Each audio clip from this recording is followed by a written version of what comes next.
Lumipat si Mara, isang nag-iisang ina, sa isang chalet na matagal nang nakatayo sa gilid ng bundok. Ang bahay ay tila perpekto, malaki, tahimik, at malayo sa gulo ng lungsod. Ang hangin ay malamig at sariwa, at bawat hininga ay nagdala ng kakaibang kapanatagan. Ngunit may kakaibang pakiramdam si Mara sa bawat hakbang na kanyang tinatahak sa loob ng lumang chalet. Parang may mamata na sumusubaybay sa kanya, kahit na siya'y nag-iisa. Sa unang gabi, habang inaayos ang kanyang mga gamit, nakarinig siya ng malabong tunog mula sa basement. Siguro, hangin lang yan, ang wika niya sa sarili. Pilit pinapatahimik ang kaba sa dibdib. Ngunit hindi naglaon, muling narinig ang isang mahinang tawa, parang tawa ng bata, pero may halong pangungulila at kalungkutan. Pumitil siya sa pag-ikot, hawak ang lampara, sinusubukang mahanap ang pinanggagalingan. Lumabas ang mga alaala ng kanyang buhay, ang pagkawala ng ama ng kanyang anak, ang walang humpay na pakikibaka sa lungsod, at ang panibagong simula na kanyang hinahangat. Ngunit sa bawat tunog mula sa basement, parang mas lumalalim ang kanyang takot. Ngunit hindi siya nagpatinag. Kailangan kong alamin, wika niya, inapik ang mga kamay ng kanyang anak, at tiniyak na ligtas ito sa kanyang mga bisig.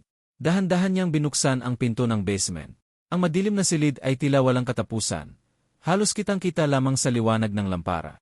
Ngunit sa gitna ng dilim, may isang kahon na tila iniiwan ng oras.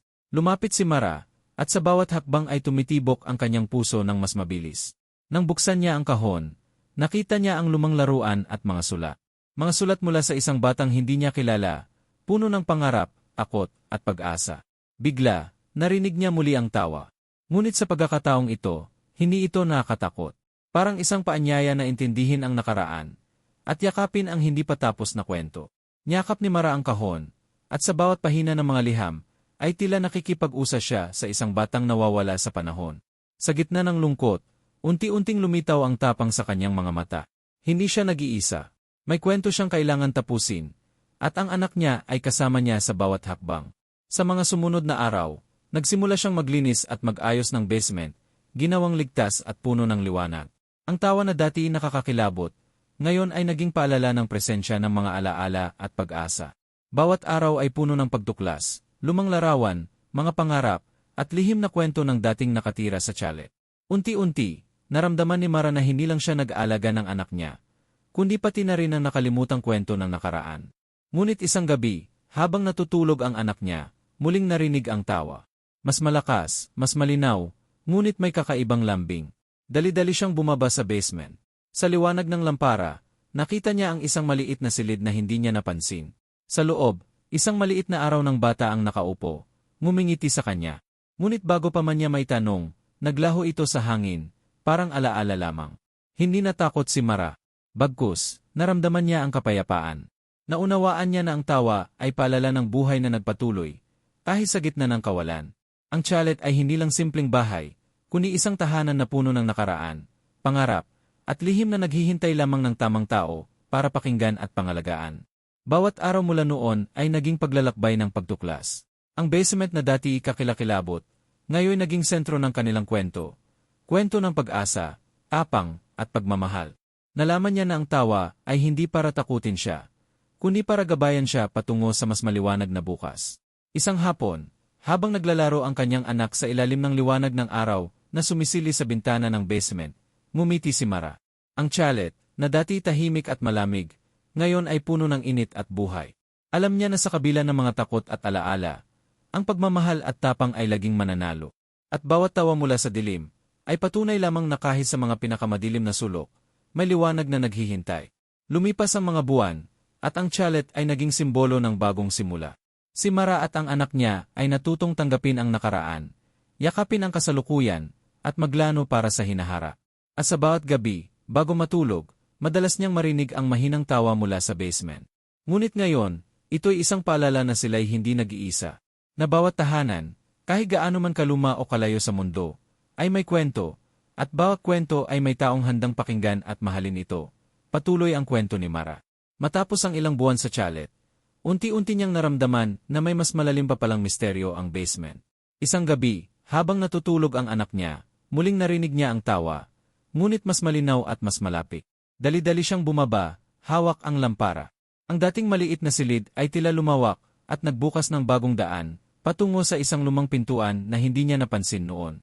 Binuksan niya ang pintuan at nakita ang isang lihim na silid na puno ng lumang bagay, kahon ng mga libro, litrato, at journal ng isang batang babae na tila nakatira sa chalet dekada na ang nakalipas. Binuklat ni Mara ang mga pahina at nabasa ang kwento ng batang iyon. Isang batang nawalan ng pamilya, ngunit may matinding pangarap sa buhay. Ang bawat pahina ay puno ng damdamin at pangarap, at sa gitna ng mga salita, naramdaman ni Mara na parang kausap niya ang batang iyon mismo. Ngunit may kakaibang nangyari. Sa bawat pahina na binubuksan niya, mas lumalakas ang tawa sa paligid. Ngunit hindi ito nakakatakot. Parang nagsasabi, "Salamat sa pagdating mo." Naalala ni Mara ang mga sulat at laruan sa unang kahon na kanyang nakita. Napagtanto niya na ang tawa ay gabay, hindi pangamba. Ito ang paraan ng lumang bata para ipakita ang kanyang presensya, na kahit wala na sa mundong ito, nananatili ang alaala at pangara. Hindi naglaon, natuklasan niya ang isa pang lihim, isang lumang kahon sa ilalim ng sahig, puno ng larawan ng pamilya ng batang iyon, at mga bagay na nagpapakita ng koneksyon sa chalet. Dito niya naramdaman na ang bahay ay hindi lamang tahanan, kundi isang sentro ng alaala at kwento ng mga nagdaan. Ang bawat sulok ay may istorya, bawat tunog ay may kahulugan. Mula noon, araw-araw niyang binabantayan ang basement. Ang anak niya, sa unay natatakot, unti-unti ring natutong tanggapin ang tawa at presensya ng nakaraan. Magkasama nilang inaalagaan ang bawat natagpuang alaala, nililinis, inaayos, at binibigyang buhay. Ang lumang chalet na dati tahimik at malamig, ngayoy puno ng ngiti, kwento, at pagmamahal. Isang gabi, habang nakaupo sa hagdan ng basement, humara si Mara sa kanyang anak at sinabi, "Alam mo, kahit minsan nakakatakot ang nakaraan, may liwanag sa bawat alaala. Ang tawa na naririnig natin ay hindi para takutin tayo, kundi para ipaalala na may mga kwento tayong kailangang tapusin." Ngumiti ang anak niya at niyakap siya. Damang-dama ang init ng kanilang bagong tahanan at bagong simula. Ngayon, ang bawat gabi sa chalet ay puno ng misteryo at saya. Ang basement, na dati nagdulot ng takot, ay naging sentro ng kwento at pag-asa. Si Mara at ang anak niya ay natutong pakinggan ang nakaraan, yakapin ang kasalukuyan, at harapin ang hinaharap ng may tapang at pagmamahal. Ang tawa ay patuloy na nairinig, ngunit sa halip na takot, ito'y nagdudulot ng paalala, na kahit sa pinakamadilim na lugar, may liwanag na naghihintay, at bawat kwento ay may taong handang magbigay kahulugan at pagmamahal. Patuloy ang kwento, at habang lumilipas ang mga araw, unti-unting naramdaman ni Mara na may mas malalim pang sikreto ang chalet. Isang gabi, habang natutulog ang anak niya sa itaas, muling narinig niya ang tawa mula sa basement, mas malakas, mas malinaw, at may kakaibang tono, halos parang umiiyak at naglalaro ng sabay. Dali-dali siyang bumaba, dala ang lampara, at napansin niyang may bagong liwanag na nagmumula sa sulok ng lumang silid na dati walang laman. Lumapit siya, at sa gitna ng dilim, natuklasan ang isang lumang pintuan na nakatago sa likod ng mga kahon. Nang buksan niya ito, isang lihim na silid ang lumitaw, puno ng lumang manika, laruan, at mga journal na tila naiwang nakalimutan sa oras. Binuklat niya ang isang journal at nabasa ang mga kwento ng batang babae na nanirahan dito dekada na ang nakalipas, kwento ng kalungkutan, pangarap, at pag-asa. Sa bawat pahina, ramdam ni Mara na parang nakikipag-usap sa batang iyon. Ngunit hindi pa ito nagtatapos. Sa bawat pahina ng journal na binubuksan niya, naririnig ang tawa ng bata sa paligid, parang naglalaro sa hangin, nakikipaglaro sa kanila. Sa halip na matakot, unti-unting naramdaman ni Mara ang kapayapaan. Napagtanto niya na ang tawa ay hindi nakakatakot, kundi isang gabay, isang paalala na may buhay na naiwang nag-aabang na marinig at maunawaan. Hindi naglaon, natagpuan niya ang isang maliit na kahon sa ilalim ng sahig, puno ng mga lumang larawan at mga sulat na nag-ugnay sa batang iyon at sa nakaraan ng chalet. Ang bawat larawan ay nagpapakita ng koneksyon sa mga nagdaang pamilya, at sa pamamagitan nito, naintindihan ni Mara na ang chalet ay hindi lang bahay, ito ay tahanan ng mga alaala, pangarap, at kwento ng mga nauna. Sa mga sumunod na linggo, naging misyon ni Mara na alagaan ang bawat natagpuang alaala. Kasama ang kanyang anak, inaalagaan nila ang bawat sulat, larawan, at lumang laruan. Ang basement na dati puno ng takot, ngayon naging lugar ng pagtuklas, pagmamahal, at koneksyon sa nakaraan. Natutunan nilang tanggapin ang tawa, at ito'y naging simbolo ng presensya ng mga alaala, ng buhay na patuloy na humihingi lamang ng pag-unawa. Isang hapon, habang naglalaro ang kanyang anak sa liwanag ng basement, napansin ni Mara na may mga lumang larawan na tila nagliwanag sa liwanag ng araw. Napangiti siya, at ramdam niya na sa bawat hakbang sa chalet, may kwento siyang natutuklasan at natututo sa mga aral ng nakaraan. Ang bawat tawa, bawat alaala, ay nagdadala ng kapayapaan at pag-asa. Sa gabi, bago matulog, madalas niyang marinig ang tawa mula sa basement. Ngunit ngayon, ito'y hindi na sanhi ng takot, kundi paalala na sila'y hindi nag-iisa, at na bawat tahanan, gaano man kaluma o kalayo sa mundo, ay may kwento at lihim na naghihintay lamang na marinig at pahalagahan. Ang chalet, na dati malamig at tahimik, ngayon ay puno ng buhay, pagmamahal, at bagong simula para kay Mara at sa kanyang anak. Patuloy ang kwento, at isang gabi, habang tahimik ang chalet at natutulog na ang anak niya, muling narinig ni Mara ang tawa mula sa basement. Ngunit ngayon, may kasamang malalambing na bulong at malamyos na hagigi. Dali-dali siyang bumaba, hawak ang lampara, at napansin niyang may bagong liwanag na nagmumula sa likod ng lumang estante. Sa paglapit niya, natuklasan niyang may maliit na pinto na dati hindi niya napapansin. Binuksan niya ito at nakita ang isang lihim na silid na puno ng mga lumang laruan, larawan, at mga sulat na tila pinananatili ng oras. Ngunit higit sa lahat, may isang maliit na kahon sa gitna ng silid na may nakasulat na pangalang Lina sa takik. Nang buksan niya, nakita niya ang mga diary entries ng batang babae, mga kwento ng ligaya, lungkot, pangarap, at takot. Habang binabasa ni Mara ang mga salita, parang nairinig niya ang tawa at halakhak ng batang iyon na kaliligayang nakikihalubilo sa kanyang puso. Ngunit may kakaiba. Sa bawat pahina, unti-unting lumilitaw ang mga larawan ng batang babae sa paligid. Parang hologram, naglalaro sa liwanag ng lampara, nag-iwan ng maliliit na bakas ng liwanag sa sahig. Sa halip na matakot, nakaramdam si Mara ng kakaibang inik at pagmamahal. Napagtanto niya na ang batang iyon ay hindi nag-iisa, at siya'y gabay lamang para maibahagi ang kanyang kwento sa mundo. Sa mga sumunod na linggo, naging misyon ni Mara na alagaan ang bawat alaala ng batang iyon. Kasama ang kanyang anak, inayos nila ang basement, pinatuyo at inayos ang mga lumang larawan, at inalagaan ang mga lumang laruan at diary. Unti-unti, nagbago ang basement, mula sa lugar ng takot, naging sentro ng pag-asa, alaala, at pagmamahal. Ang tawa, na dati nakakatakot, ngayon ay nagiging musika ng nakaraan, nag-ugnay sa kanila sa kwento ng batang babae. Ngunit isang gabi, may nangyari na higit pa sa kanyang inaasahan. Habang naglalaro ang kanyang anak sa basement, napansin ni Mara ang isang maliit na anino, na tila sumusunod sa bawat galaw nila. Hindi ito nakakatakot, ngunit malinaw na may mensahe. Ang anino ay humantong sa isang lumang pader na may nakatagong pintuan. Nang buksan ni Mara, natuklasan niya ang isang lihim na lagusan na patungo sa isang mas malalim na bahagi ng basement, na tila hindi pa nasilip ng kahit sino sa loob ng dekada. Dito niya nakita ang isang mas malaking silid, puno ng lumang kasangkapan, mga pintura, at journal ng buong pamilya na nanirahan sa chalet noon. Habang sinusuri niya ang bawat piraso, natuklasan niya ang lihim. Ang chalet ay itinayo bilang tahanan para sa mga batang nawawala at iniwan, at ang bawat tawa, bawat laruan, at bawat alaala ay nag-iwan ng mensahe para sa susunod na maninirahan. Sa puntong iyon, napagtanto ni Mara na ang chalet ay higit pa sa isang bahay. Ito ay buhay na museo ng alaala, pangarap, at pagmamahal. Ang bawat tawa mula sa basement ay gabay para sa kanya at sa kanyang anak na matutunan ang kahalagahan ng nakaraan at ang halaga ng pag-ibig at pangangalaga sa bawat kwento. Lumipas ang mga araw, at ang chalet ay unti-unting nagkaroon ng bago at mas maliwanag na buhay.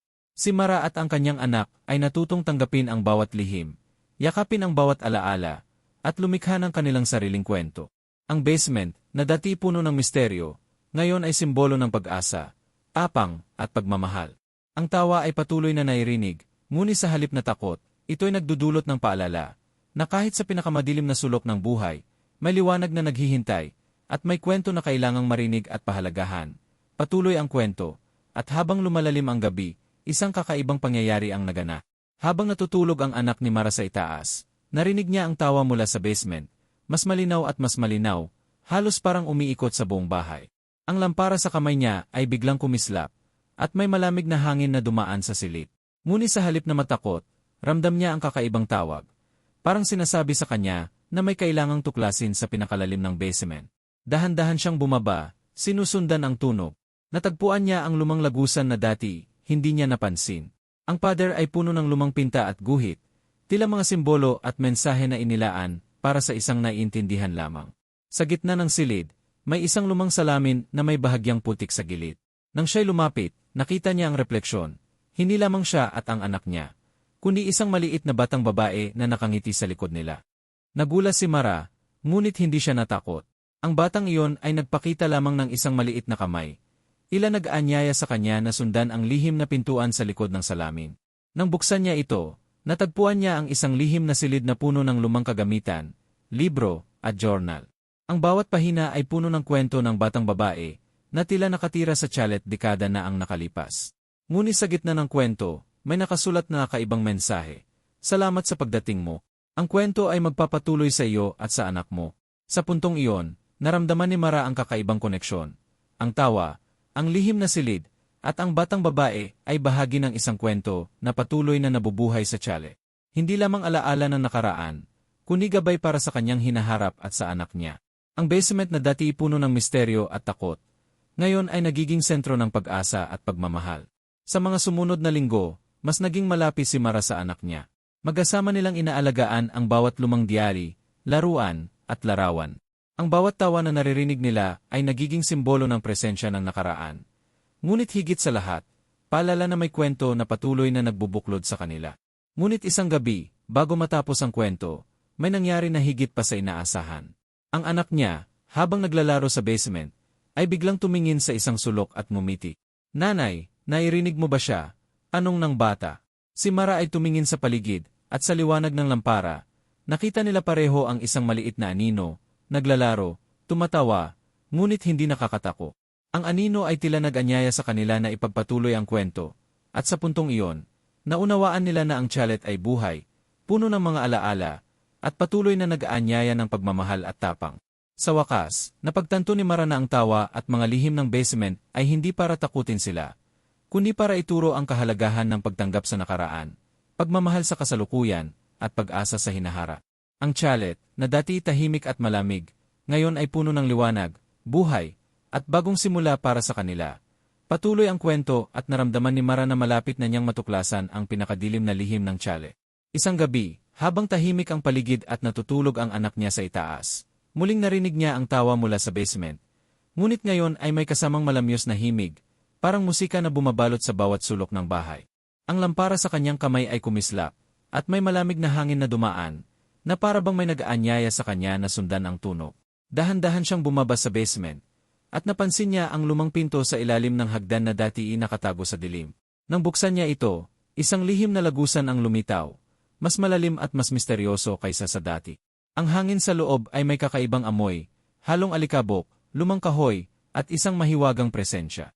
Sa gitna ng lagusan, may liwanag na nagmumula sa isang maliit na silid, at habang lumalapit si Mara, nakita niya ang isang lumang kahon na may nakasulat na "Lina" sa takik. Binuksan niya ang kahon at natagpuan ang mga diary entries, laruan, at larawan ng batang babae na nanirahan sa chalet dekada na ang nakalipas. Ngunit sa gitna ng mga pahina, may kakaibang mensahe na nakasulat sa gintong tinta. Ang tawa ay gabay, sundan ito, at matutuklasan mo ang tunay na puso ng chalet. Sa puntong iyon, naramdaman ni Mara ang isang kakaibang koneksyon. Ang bawat tawa, bawat alaala, ay hindi lamang para sa nakaraan, kundi para sa kanya at sa kanyang anak. Hindi naglaon, habang nagbubukas siya ng isa pang diary, may biglang liwanag mula sa silid, at sa kanyang harapan, lumitaw ang isang supernatural na imahe ng batang babae. Ngumiti ito at nagpakita ng kamay, tila nag-aanyaya sa kanila na sundan ang lahat ng lihim ng chalet. Hindi natako si Mara, sa halip, ramdam niya ang init at pagmamahal na bumabalo sa kanya at sa anak. Sa mga sumunod na araw, naging misyon nila Mara at ng kanyang anak na alagaan ang bawat natagpuang alaala. Ang basement, na dati puno ng takot, ngayon ay sentro ng pagtuklas, pagmamahal, at koneksyon sa nakaraan. Ang tawa ng batang babae ay nagiging musika ng buhay, nag-ugnay sa kanila sa kwento ng nakaraan, at nagbigay gabay sa kanilang hinahara. Ngunit ang huling twist ay dumating isang gabi, habang naglalaro ang anak niya sa basement, biglang nagbukas ang lahat ng lumang pinto sa paligid, at isang mahahabang anino ang lumitaw, bumubuo ng imahe ng buong pamilya na nanirahan sa chalet. Ang tawa ay sumabay sa hangin, at lahat ng alaala, kwento, at pangarap ay nagtagpo sa harapan nila. Napagtanto ni Mara na ang chalet ay higit pa sa isang bahay. Ito ay buhay, puno ng alaala, pagmamahal, at lihim na naghihintay lamang na marinig at pahalagahan. Sa wakas, habang nakaupo sa hagdan ng basement, hawak ang kamay ng anak niya, napangiti si Mara. Ang chalet, na dati tahimik at malamig, ngayon ay buhay na simbolo ng pag-asa, tapang, at pagmamahal. Ang bawat tawa mula sa basement ay paalala. Kahit sa pinakamadilim na sulok, may liwanag na naghihintay, at bawat kwento ay may taong handang pakinggan at mahalin ito. Ang kanilang bagong buhay ay nagsimula na, sa gitna ng misteryo, sa loob ng lumang chalet, natagpuan nila ang tunay na kahulugan ng pamilya, alaala, at pagmamahal na walang hanggan. Patuloy ang kwento at unti-unting lumalim ang misteryo sa chalet. Isang gabi, habang natutulog ang anak ni Mara sa itaas, muling narinig niya ang tawa mula sa basement, mas malinaw at mas malinim kaysa dati. Ang lampara sa kanyang kamay ay kumislap at ang hangin ay malamig, na tila may nag-aanyaya sa kanya na tuklasin ang pinakadilim na sulok ng bahay. Dahan-dahang bumaba si Mara at napansin niya ang lumang pinto na dati hindi niya napapansin sa ilalim ng hagdan. Nang buksan niya ito, isang lihim na lagusan ang lumitaw, mas madilim, mas malamig, at puno ng kakaibang enerhiya. Ang bawat hakbang niya sa loob ay sinasabayan ng mahinang tawa, ngunit sa halip na takot, ramdam niya ang paanyaya, isang pangakong may matutuklasan siya sa pinakalalim. Sa dulo ng lagusan, nakita niya ang isang lumang silid na puno ng mga diary, laruan, at lumang larawan ng batang babae na nanirahan sa chalet dekada na ang nakalipas. Sa gitna ng silid, may isang maliit na kahon na may nakasulat na Lina. Nang buksan niya ito, nabasa niya ang mga diary entries, kwento ng kalungkutan, pangarap, at pag-asa. Habang binubuksan niya ang bawat pahina, napansin niya ang mga liwanag na nagmumula sa mga sulok ng silid, mga holographic na imahe ng batang babae na tila naglalaro sa hangin. Ngunit may mas kamangha-mangha pang nangyari. Ang larawan ng batang babae ay biglang humalakhak, at sa liwanag ng lampara, nakita ni Mara ang imahe ng pamilya na nanirahan sa chalet, naglalaro at nag-uusat sa paligid nila. Ang tawa, na dati misteryo at takot, ngayon nagiging musika ng buhay, nagpapakita ng presensya ng nakaraan at gabay sa hinahara. Mula noon, araw-araw nilang inaalagaan ni Mara at ng kanyang anak ang basement. Ang bawat diary, larawan, at laruan ay pinapahalagahan, nililinis, at binibigyang buhay. Ang tawa ay naging paalala ng presensya ng nakaraan. Ngunit higit sa lahat, simbolo ng pagmamahal at koneksyon sa bawat kwento na patuloy na nagbubuklod sa kanila. Patuloy ang kwento, at isang huling gabi ang nagdala ng pinakamalakas na pangyayari. Habang natutulog ang anak niya sa itaas, muli niyang narinig ang tawa mula sa basement. Ngunit ngayon, hindi lamang ito tunog. Ang hangin ay gumalaw, ang lampara ay kumislap, at tila may presensya sa silid na hindi nakikita ngunit ramdam. Dahan-dahan siyang bumaba, hawak ang anak niya sa kamay. Sa liwanag ng lampara, napansin niya ang maliit na silid sa ilalim ng hagdan. Ang silid na naglalaman ng mga diary at laruan ni Lina. Ngunit sa pagkakataong iyon, may kakaibang nangyari. Isang maliwanag na liwanag ang sumilay mula sa kahon. At sa gitna ng liwanag, unti-unting nagpakita ang imahe ng batang babae sa tunay na anyo, naglalakad, ngumiti, at tumawa ng totoo. Salamat sa pag-alaga sa aking kwento. Wika ng batang babae. At ang kanyang tinig ay nagbalot sa buong basement na parang hangin ng init at pagmamahal. Hindi natako si Mara, sa halip, ramdam niya ang presensya ng kabutihan, pag-asa, at koneksyon sa pagitan ng nakaraan at kasalukuyan. Ang batang babae, na matagal nang naging alaala lamang, ngayon ay buhay sa kanilang harapan. Sa pagkakataong iyon, napagtanto ni Mara na ang chalet ay hindi lamang bahay, kundi isang tahanan ng mga kwento at alaala. Ang bawat tawa mula sa basement ay gabay, ang bawat diary at laruan ay daan para sa pagmamahal na walang hanggan, at ang bawat alaala ay patuloy na nagbibigay ng pag-asa sa mga buhay na narito. Ang batang babae ay lumapit sa anak ni Mara, naglaro at ngumiti, at sa bawat galaw ay nagpakita ng kasiyahan at liwanag. Si Mara ay napangiti, hawak ang kamay ng anak niya, ramdam ang init ng pagmamahal na bumabalo sa kanila. Sa wakas, ang basement na dati misteryo at takot, ngayon ay naging sentro ng liwanag, kaligayahan, at bagong simula. Mula noon, araw-araw nilang pinapahalagahan ang chalet. Ang bawat sulok, bawat tunog, at bawat alaala ay nagiging bahagi ng kanilang kwento. Ang tawa ay patuloy na nairinig, ngunit ngayon ito'y simbolo ng koneksyon, pagmamahal, at tapang. Si Mara at ang kanyang anak ay natutong tanggapin ang nakaraan, yakapin ang kasalukuyan, at magplano para sa hinaharap, at sa bawat sandali, ramdam nila na hindi sila nag-iisa.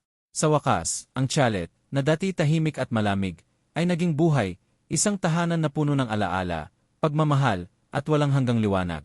Ang kanilang buhay ay patuloy na umiiko sa kwento ng tawa, pag-asa, at pag-ibig, na patuloy na nagbibigay ng inspirasyon sa bawat bagong araw. Patuloy ang kwento, at sa mga sumunod na araw, unti-unting nagbago ang chalet. Ang basement, na dati puno ng misteryo at takot, ngayon ay naging sentro ng liwanag at saya. Si Mara at ang kanyang anak ay araw-araw naglilinis, nag-aayos, at nag-aalaga sa bawat lumang diary, laruan, at larawan ni Lina. Ang bawat item ay may kwento, at sa bawat tawa na nairinig nila, ramdam nila ang presensya ng batang babae, parang gabay na nag-ugnay sa nakaraan at sa kasalukuyan. Ngunit hindi lamang iyon. Isang hapon, habang naglalaro ang anak niya sa basement, napansin ni Mara ang isang lumang pinto na dati nakatago sa likod ng estante. Nang buksan niya ito, isang mas malalim na silid ang lumitaw. Isang lihim na silid na puno ng mga lumang retrato, laruan, at journal ng buong pamilya ng batang babae. Sa gitna ng silid, may isang maliit na pedestal na may nakasulat, para sa mga nagmamahal at nag-aalaga. Habang tinitingnan niya ang pedestal, biglang nagliwanag ang silid, at muli, nagpakita ang imahe ni Lina. Ngunit sa pagkakataong ito, mas maliwanag at mas malinaw. Siya'y tumawa, ngumiti, at lumapit sa kanila, nagpapakita ng pasasalamat at kagalakan. Hindi natakot si Mara o ang kanyang anak. Sa halip, naramdaman nila ang init at pagmamahal na bumabalot sa kanilang paligid. Mula noon, bawat gabi sa chalet ay nagiging espesyal. Ang tawa mula sa basement ay hindi na sanhi ng kaba, kundi palala ng presensya, pagmamahal, at koneksyon sa nakaraan. Si Mara ay natutong tanggapin ang nakaraan, yakapin ang kasalukuyan, at lumikha ng kwento para sa hinaharap kasama ang anak niya. Ang chalet, na dati tahimik at malamig, ngayon ay buhay.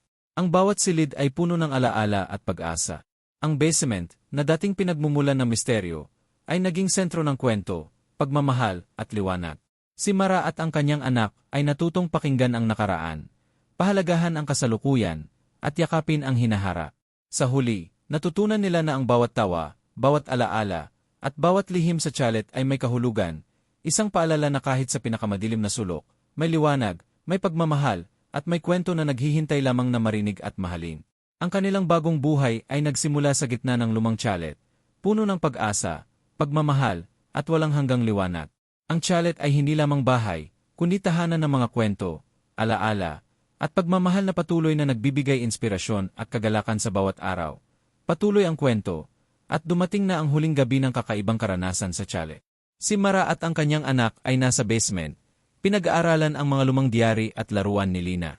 Ang tawa mula sa silid ay nairinig, ngunit ngayon ay may halong lambing at kapayapaan. Ramdam nila na may mensahe na kailangang maiparating sa kanila, bago tuluyang magpaalam ang batang babae. Biglang nagliwanag ang buong silid, at muling nagpakita si Lina sa harapan nila, mas malinaw at mas maliwanag kaysa dati. Ngumiti siya at lumapit sa kanila. Salamat sa pag-aalaga sa aking kwento. Wika niya, at ang tinig niya ay nagbalot sa buong basement, nagdudulot ng init at pagmamahal. Ang bata ay dahan-dahang humawak sa kamay ng anak ni Mara, tumawa, at naglaro sandali, parang nagbabahagi ng huling alaala. Ngunit alam ni Mara na ito ang huling pagkakataon. Unti-unti, si Lina ay naglalaho sa liwanag.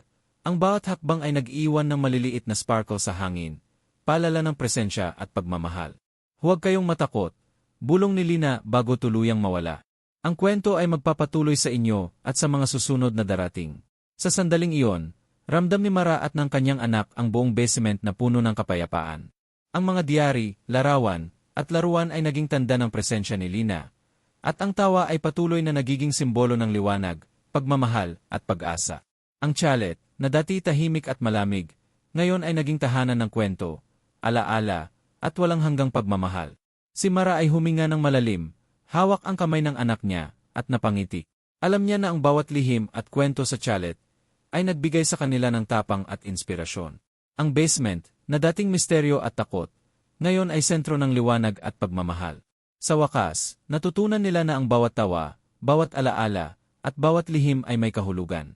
Ang chalet ay hindi lamang bahay, ito ay tahanan ng mga kwento, pangarap, at pagmamahal na patuloy na nagbubuklod sa nakaraan, kasalukuyan, at hinaharap. Si Mara at ang kanyang anak ay handa ng harapin ang bagong buhay, puno ng pag-asa, liwanag, at pagmamahal, dala ang alaala ni Lina bilang gabay sa kanilang paglalakbay.